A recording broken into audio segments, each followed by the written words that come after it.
I'm Sergeant Sandy, and this is my review on the military's new service pistol.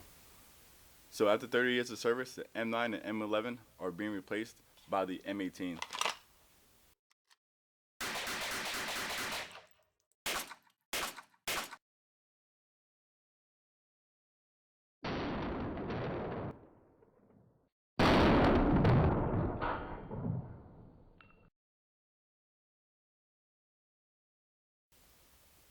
So one reason why I think people like the M18 versus the M9 is because it comes standard with a medium grip, but you can also put a small and large grip on there, which allows for better controllability.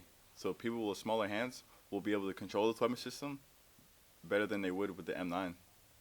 So as a combat arms instructor, the number one complaint I have with the M9 is that it has a long, heavy trigger pull on double action. The M18 is going to put a stop to that. It is striker fired and has a consistent trigger pull of 4.5 pounds. The M18 is lighter and easier to control. Its slide is stainless steel and the pistol grip is polymer. Also, the slide has front and rear serrations. It has a Picatinny rail, so you can put a flashlight on there. It has a 3-dot tritium sight, and like the M9, its effective range is 50 meters. The slide catch and safety are ambidextrous, and the magazine release is adjustable, so you can swap it out for your left-handed shooters. The safety is on the receiver instead of the slide. Safety on is up, off is down. One thing I like about the M18 is the trigger is consistent and light. So it comes with a 17-round magazine, which sits flush, and then you have your backup, which is a 20-round magazine. Alright, you can't disassemble the weapon with a magazine in there.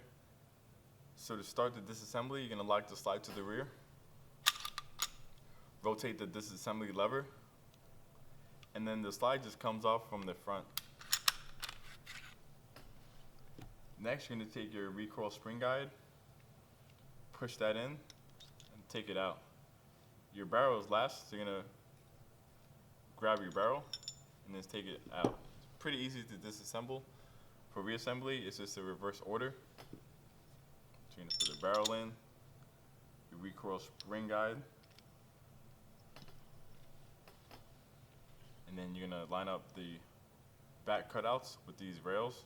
So you're going to put that on there and then lock the slide to the rear.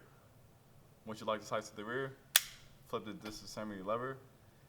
Just a quick tip, whenever you reassemble, you must lock the slide to the rear, or you want to be able to put a magazine in your weapon and the trigger will not pull. And that is it. So the M18 has a barrel length of 3.9 inches and the M9 has a barrel length of 4.92 inches. So it's about an inch difference.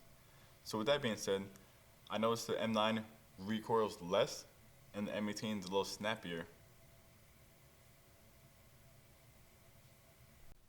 So to do a function check, you're going to insert the magazine, lock the slide to the rear until the slide catch lever locks the slide open.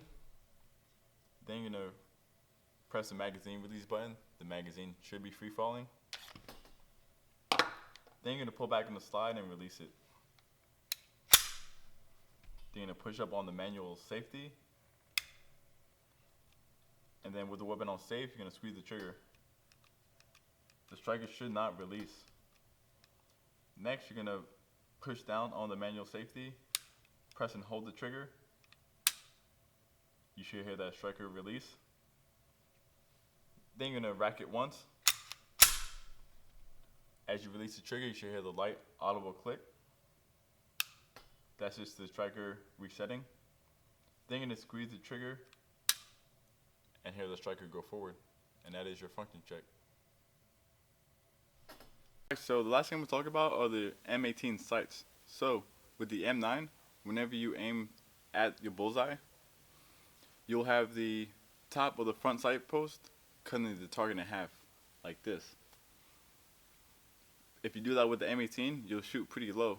So what you got to do with the M18 is put the middle of the front sight and it'll cover that bullseye like this. If you do that effectively, you'll be hitting your target every time. So with that being said, you want to shoot with both eyes open.